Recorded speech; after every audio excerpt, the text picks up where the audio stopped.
Some players can't wait to move first. They want control, they want initiative, they want to dictate the story of the game. Others? They're at their best when reacting. They don't mind starting second, letting you push the pawns forward. Because they know how to turn your moves against you. That's the split between playing white and playing black. It's not just colors on a board. It's about mindset. Are you someone who thrives on control, or someone who prefers to counterpunch? Welcome to Chess and Beyond. In this episode, we will explore what it really means to play as white or black, why some players feel safer when they lead, and why others sharpen their skills when they defend, and also how psychology shapes those preferences. We'll look at famous examples from history, players who built their legacy on always pushing with white, and others who became feared because of what they could do with black. Everyone has a favorite side in chess. Which one is yours? In this episode, we'll break down what it means to play white or black. And you might find that some of the greatest players in history shared the same preference as you. Now, let's get into it. In chess, white always moves first. That single tempo often feels like a built-in advantage. You get to set the tone, you choose the direction, you decide how the game begins. For some players, that control is everything. If you're the kind of person who likes to plan ahead, to organize, to stay one step in front, playing white often feels natural. It's the color of builders, of strategists, of those who prefer to guide rather than react. But others thrive on the opposite role. Playing black means you wait, you observe, you let your opponent show their hand first. If you're patient, cautious, or someone who enjoys turning pressure back on others, black might feel more like home. It's the color of counterpunchers, defenders, and opportunists who prefer to strike when the moment is right. So even from the very first move, the game reveals personality. White attracts the initiators. Black attracts the reactors. And both sides reflect more than strategy. They reflect who you are as a player. Throughout history, some champions have leaned heavily on the initiative that white provides. Take Anatoly Karpov. With white, Karpov could quietly press his opponents for hours. He didn't need fireworks. He was a master of slowly squeezing small advantages until they became decisive. Playing first gave him the platform to steer games into his positional comfort zone. Or José Raúl Capablanca. Known as the human chess machine, Capablanca rarely wasted time on unnecessary risks.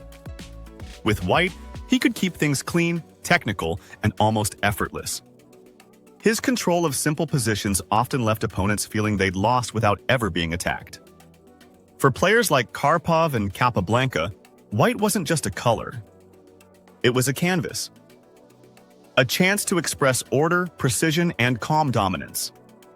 And that's the pattern. Many who prefer white are drawn to clarity. They want to lead the dance, not follow it. If you're someone who values structure, predictability, and gradual control, maybe you share the same instinct. But not everyone craves the comfort of the first move. For some, the real thrill begins when they sit down with the black pieces. Take Petrosian.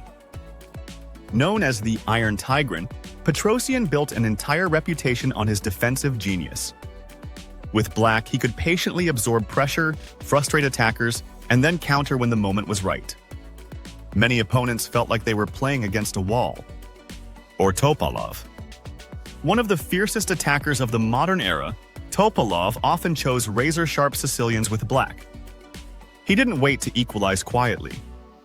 He welcomed complications, trusted his calculation, and looked for chaos on the board. Players like Petrosian and Topalov show us something important. For certain personalities, reacting isn't passive, it's a weapon. Black offers the chance to let the other side make the first step, and then to turn that step into a stumble. If you're the type who enjoys countering, setting traps, or punishing overconfidence, you may feel more at home with black than with white.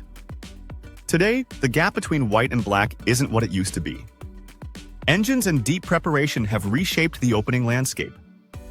The old idea that white could simply press for an edge is less convincing at the very top, where players memorize analysis 20 or even 30 moves deep. Magnus Carlsen is a clear example. He doesn't rely on color to decide his chances. Whether he's playing white or black, his strategy is the same. Keep the game alive, drag opponents into long fights, and trust his endgame skill to create winning chances. Anand, too, built his career on flexibility. Fast preparation, wide-opening choices, and comfort with both colors made him dangerous in any situation. In modern chess, you can't afford to specialize too heavily. The best players are universal. They must be. White no longer guarantees control, and black no longer means defense only. Both colors are tools, and champions know how to use them equally well. So what does it all mean? Playing white or black is more than just colors on a board. It's about mindset. Some players thrive on leading from the front.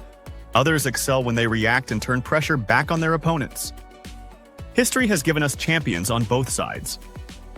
Karpov and Capablanca squeezing with white. Petrosian and Topalov showing the power of black. And modern greats like Carlsen and Anand proving that mastery comes from balance. But what about you?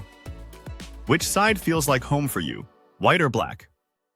Drop your answer in the comments. You might just discover that your favorite side is shared by some of the greatest players in history. Because at the end of the day, chess isn't only about moves and results. It's also about who we are when we sit down at the board.